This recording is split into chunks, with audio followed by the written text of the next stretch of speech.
but it doesn't say anything about the poor manager who's, by nature of their job, they have to look after people. That's what a manager is paid to do. It's not just to supervise, is it? It's to take account of individual circumstances and manage people differently.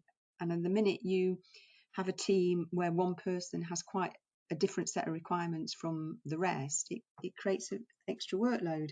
And I think, managers vary hugely. Some are great, some get that's part of the job, some don't.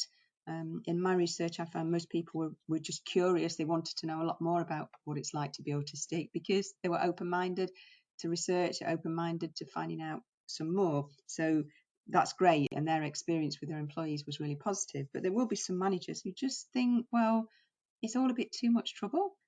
And I don't want this in my team. I want an easy life.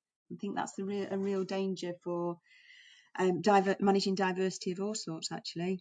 The problem we've got here is you've got a manager who doesn't understand the individual and doesn't understand their needs and the support they require, or how to enable their powers, if you like. And then you've got an individual who perhaps doesn't know what's affecting them, because actually I've met plenty of people like myself. I didn't know I was ADHD till 2 years ago. So you've actually got somebody who doesn't understand what it is they need as support, and then a manager who doesn't understand how to give it. And I think that when you consider that, that is a big challenge, right? And then you've also got, I guess, the need to get the best out of somebody, right? And if a manager has to put in extra work and all they see is putting in extra work to get somebody at a level peg, so to speak, then they're wondering why they do it. But my view is, if you've got somebody who's got unique skills, they may only be very niche, little area they can fill, but those unique skills can make a huge impact to the performance of that team. But they've got to find a way to get at them. They've got to find a way to enable those skills. And I think if we can find that kind of nugget, and maybe you've got some thoughts on this, I think that's, and maybe it is time, I don't know, to educate managers and what have you, but that could really make a significant difference. Yeah, for sure. I mean, the research uncovered autistic strengths, some of the stereotyped autistic strengths around attention to detail that we've known about clinically for a long time.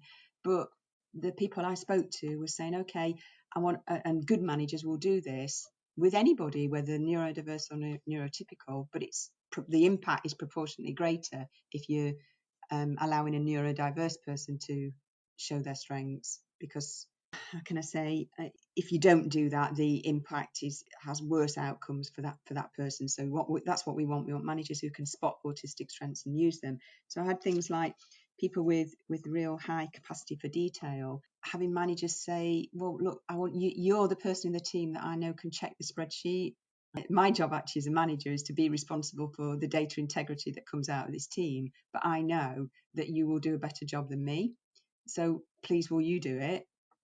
And that's an interesting one, isn't it? A double-edged sword, because on one hand you're then expecting or asking, you're not expecting, you're requesting somebody to work at a level above, because you're saying, okay, I want you to do that bit of the job that I would do. But certainly I spoke to managers who said they'd stop after a few weeks of somebody who they knew was so good at detail doing that spot check and doing that sort of final run through before it went off to the board.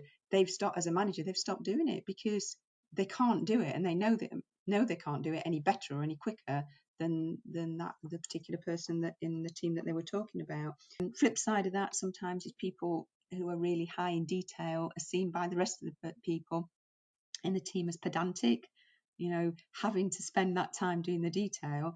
But hey, what an opportunity, because there's also a lot of those kind of jobs that people don't want to do, other people don't want to do.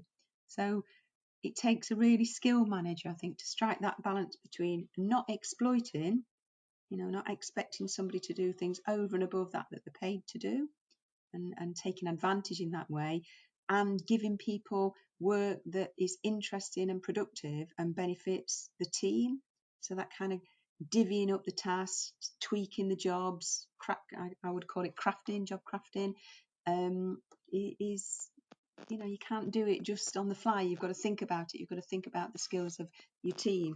But as I said before, and HR manager and any good manager would agree with me. I think that you would expect people to do that for a team, whoever it's comprised of. It's just that the impact can be much greater if you're able to do that for a neurodiverse person.